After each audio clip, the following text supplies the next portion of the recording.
Hi friends, happy yoga day. మేము నిన్నైతే తొట్లకొండ బీచ్కి అయితే వెళ్ళామండి. సో ఈరోజు యోగాంధ్ర డే సందర్భంగా అక్కడ అన్ని ఏర్పాట్లు జరుగుతున్నాయండి. అంటే ఆర్కే బీచ్ నుండి భీమిలి బీచ్ వరకు కూడాని. సో అందువలన తొట్లకొండ బీచ్కి అయితే అలౌ లేదు. సో మేము ఇంకా రిటర్న్ బయలుదేరేటప్పుడు ఈ వీడియో అయితే షూట్ చేస్తాను. ఇక్కడ మీరు చూస్తున్నారు కదా, ఇదంతా కూడా ఈరోజు యోగా జరిగిన ప్లేస్ అండి. నిన్నే షూట్ చేస్తాను.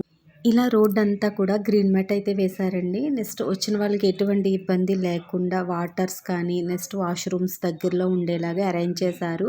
ఒక కిలోమీటర్కి కూడా వాష్రూమ్స్ అయితే ఉన్నాయి. ఇక్కడ మీరు చూస్తున్నారు కదా. నిన్న బస్సులన్నీ కూడా స్కూల్ పిల్లలతో భలే నిండిపోయాయి. నేనైతే వీడియో షూట్ చేయలేదు, కానీ వచ్చిన వాళ్ళు ఏ సెక్షన్లో కూర్చోవాలి అన్నట్టుగా సెక్షన్స్ కూడా ఏర్పాటు చేశారు. ఇక్కడ C35, 37, 36 అన్నట్టుగా A to Z వరకు కూడా సెక్షన్స్ అయితే ఉన్నాయండి. రుషికొండ బీచ్కి అయితే అలా ఉంది, కానీ షాప్స్ అన్నీ కూడా క్లోజ్ అండి. ఒక్క వాటర్ బాటిల్ కూడా ఎక్కడా దొరకలేదు. నెక్స్ట్ అయోధ్య టెంపుల్ కట్టారు కదా, అక్కడికి వెళ్దాం అనుకున్నామండి. నిన్న అది కూడా క్లోజ్ అన్నారు. ఇంకింటికి అయితే వెళ్ళిపోయాము. ఈరోజు మార్నింగ్ యోగా జరిగే టైంకి వద్దాం అనుకున్నాం, కానీ కుదరక రాలేకపోయాను. ఈరోజు వీడియో ఎంత నచ్చితే లైక్ చేయండి. Bye friends.